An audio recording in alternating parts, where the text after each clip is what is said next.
जय Hind my dear student. तो आपके लिए आज हिंदी क्लास 12 का पहला चैप्टर बातचीत लेकर मैं इस सेशन में आया हूं, ठीक है। और उम्मीद करता हूं कि ये वीडियो आपके लिए काफ़ी इम्पोर्टेंट होने वाला है, ठीक है। क्योंकि जैसा आप जानते हैं कि जितना इम्पोर्टेंट आपका इंग्लिश है 100 मार्क्स का, उतना ही इम्पोर्टेंट आपका हिंदी भी है 100 मार्क्स का, ठीक है। और हम कराने वाले हैं हिंदी का फुल कोर्स, ठीक है। जैसे अनाउंसमेंट में भी हमने बताया है कि हिंदी, इंग्लिश और भी जितने भी सब्जेक्ट्स हैं इस यूट्यूब चैनल पर आपके लिए अवेलेबल है, ठीक है ना।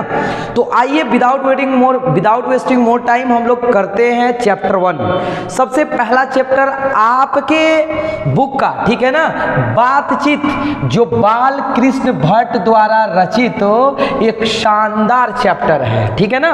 देखिए, जब आप ऑब्जेक्टिव क्वेश्चन करिएगा या सब्जेक्टिव क्वेश्चन करिएगा तो ऑब्जेक्टिव में ज्यादातर क्वेश्चन इनके मतलब परिचय से आता है, ठीक है। आप प्रीवियस ईयर जब देखिएगा तो आपको मालूम चलेगा कि मतलब जितना इंपॉर्टेंट चैप्टर है उससे ज्यादा इंपॉर्टेंट इसका जो भी, ठीक है ना, मतलब इंफॉर्मेशन है शुरू वाला, ठीक है ना, मतलब परिचय है वो ज्यादा इंपॉर्टेंट है।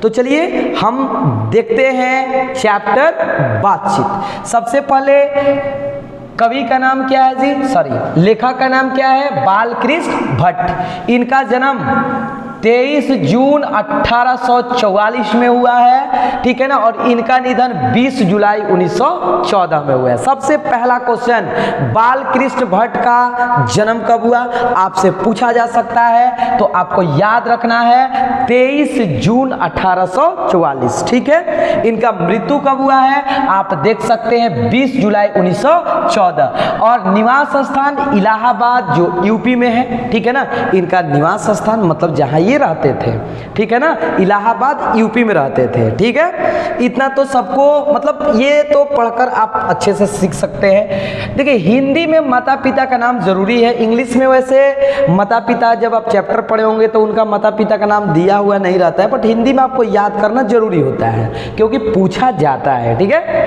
आइए, इनके माता और पिता, ठीक है। माता जी का नाम पार्वती देवी एवं पिता बेनी प्रसाद भट्ट। पिता एक व्यापारी थे। पूछा जा सकता है कि बालकृष्ण भट्ट के पिताजी क्या थे, तो वो एक व्यापारी थे, ठीक है ना, आसान है। और माता एक सुसंस्कृतिक महिला, मतलब सुसंस्कृत महिला, ठीक है ना। सुसंस्कृत का मतलब क्या होता है आप समझ रहे हैं, क्रिएटिव बोल सकते हैं, ठीक है। अच्छा, जिन्होंने बालकृष्ण भट्ट के मन में अध्ययन की रुचि एवं लालसा जगाई। मतलब ये पूछा जा सकता है कि बालकृष्ण भट्ट के मन में मतलब लालसा पढ़ाई के प्रति, अध्ययन के प्रति किसने जगाया, तो उनकी मां ने, ठीक है। उनके पिताजी क्या थे, एक व्यापारी थे, ओके।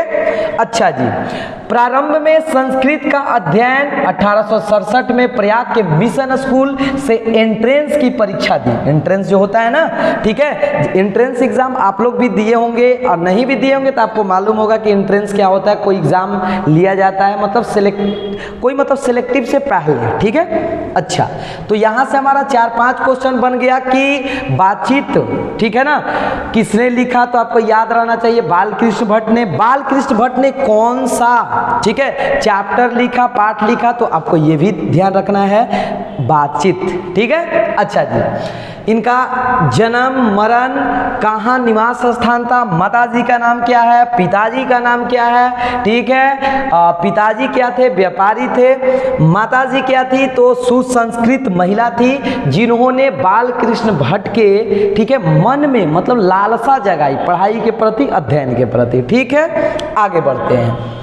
फिर कहा जा रहा है वृत्ति 1869 से 1875 तक प्रयाग के मिशन स्कूल में अध्यापन, ठीक है ना।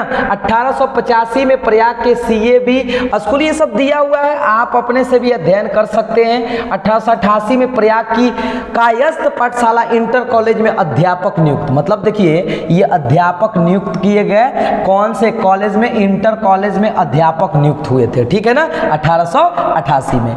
अब विशेष परिस्थिति, ठीक है, पिता के निधनोपरांत, मतलब जब इनके पिताजी का निधन हो गया, पैतृक व्यापार संभालने के नाम पर गृह कलह का सामना, जैसे जब इनके पिताजी का मृत्यु हो गया तो सबके साथ होता है, थोड़ा बहुत मतलब जो परिवार वाले होते हैं तंग करते हैं, इनके भी मतलब पिता के मृत्यु के बाद इनको भी बहुत सारा परेशानी का सामना करना पड़ा। ठीक है, अच्छा जी। फिर कहा गया है कि पैतृक घर छोड़कर घोर आर्थिक संकट से जूझते हुए हिम्मत से काम लिया और साहित्य के प्रति समर्पित रहे।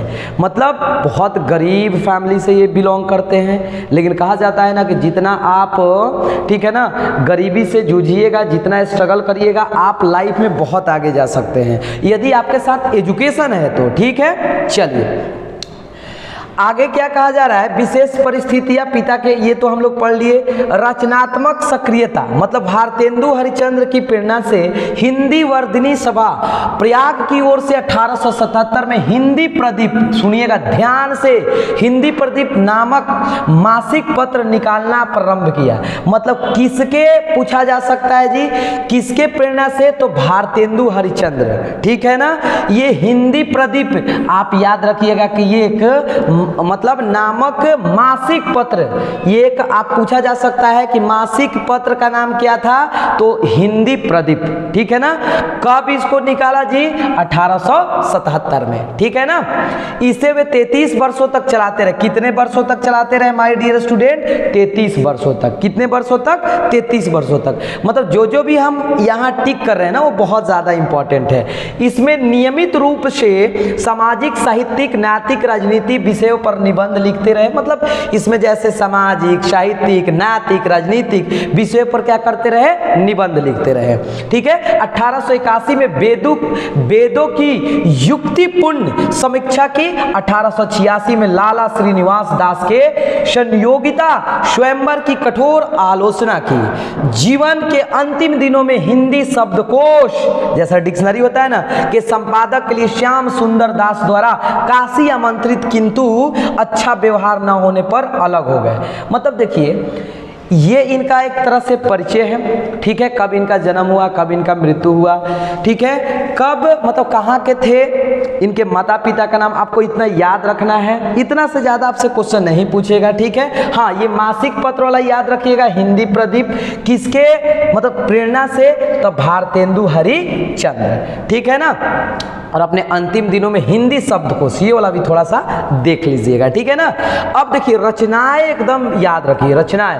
अब इसमें उपन्यास है, ठीक है ना, नाटक है, ठीक है, और भी बहुत सारे प्रहसन है। देखिए उपन्यास, रहस्य कथा, नूतन ब्रह्मचारी, पूछा जा सकता है कि नूतन ब्रह्मचारी किनका उपन्यास है, तो आपको याद रखना है बालकृष्ण भट्ट। 100 अजान एक सुजान, गुप्त बैरी, रसातल यात्रा, उचित दक्षिणा, हमारी घड़ी, सद्भाव का भाव। तो ये सब दीज आर द, ठीक है ना, these are the books, these are the works. ठीक है ना, ये सभी का सभी उपन्यास किनके द्वारा लिखा हुआ था जी, तो बालकृष्ण भट्ट के द्वारा। नाटक पद्मावती, ठीक है ना, किरातार, जूनिये, बेड़ी संहार, शिशुपाल वध, नल, दमयंती या दमयंती स्वयंवर, ठीक है, शिक्षादान, चंद्रसेन, सीता वनवास, पतित पंचम, मेघनाथ वध, कट्टर सूम की एक नकल, बृहन्नला, ठीक है, इंग्लैंडेश्वरी और भारत जननी, भारतवर्ष और कली, 2 दूरदेशी, एक रोगी और एक वैद्य, रेल का विकट खेल, बाल विवाह आदि। तो देखिए ये सब का सब आप देख सकते हैं क्या है जी, उपन्यास है। थोड़ा सा एक बार देख लीजिएगा। 100 अजान एक सुजान बहुत बार पूछा गया है, नूतन ब्रह्मचारी भी पूछा गया है। जब आप ऑब्जेक्टिव बनाइएगा ना, तो आपको ये सभी का सभी क्वेश्चन आपको मिलेगा ही मिलेगा। ठीक है, अच्छा जी। अब प्रहसन, जैसा काम वैसा परिणाम, ये इनका प्रहसन है। ठीक है, नई रोशनी का 20, आचार, विडंबन आदि, निबंध 1000 के आसपास निबंध, बहुत ज्यादा 1000 के आसपास निबंध, जिनमें 100 से ऊपर बहुत महत्वपूर्ण, मतलब 1000 के आसपास इन्होंने निबंध लिखा है, जिसमें से 100 यानी 100 बहुत ज्यादा इंपॉर्टेंट है। ठीक है। अच्छा, भट्ट निबंध माला नाम से 2 खंडों में एक संग्रह प्रकाशित है। मतलब जैसे इन्हीं के नाम से भट्ट निबंध माला नाम से 2 खंडों में एक संग्रह, खंड समझते हैं ना, मतलब 2 भागों में, ठीक है। तो ये इनका इंट्रोडक्शन है। उम्मीद करते हैं कि ये बहुत ही अच्छे से समझ में आ गया होगा, ठीक है। अगले क्लास में हम लोग अगले में क्या देखेंगे, तो देखेंगे, ठीक है ना, हम लोग चैप्टर बातचीत, ठीक है। इसमें बस हमने बता दिया है सबसे पहले बातचीत होता क्या है। तो जैसे हम लोग इंटरेक्ट करते हैं, एक दूसरे व्यक्ति से बातचीत करते हैं, ठीक है ना, कि बातचीत क्या होता है, यदि बातचीत नहीं होता तो क्या होता, ठीक है, सारी दुनिया गूंगी होती तो क्या होता। बहुत ही इंपॉर्टेंट, बहुत ही इंटरेस्टिंग ये चैप्टर है। चलिए, तो हम लोग मिलेंगे नेक्स्ट वीडियो में। आपको कमेंट करके बताना है ये वीडियो आपको कैसा लगा। जय हिंद।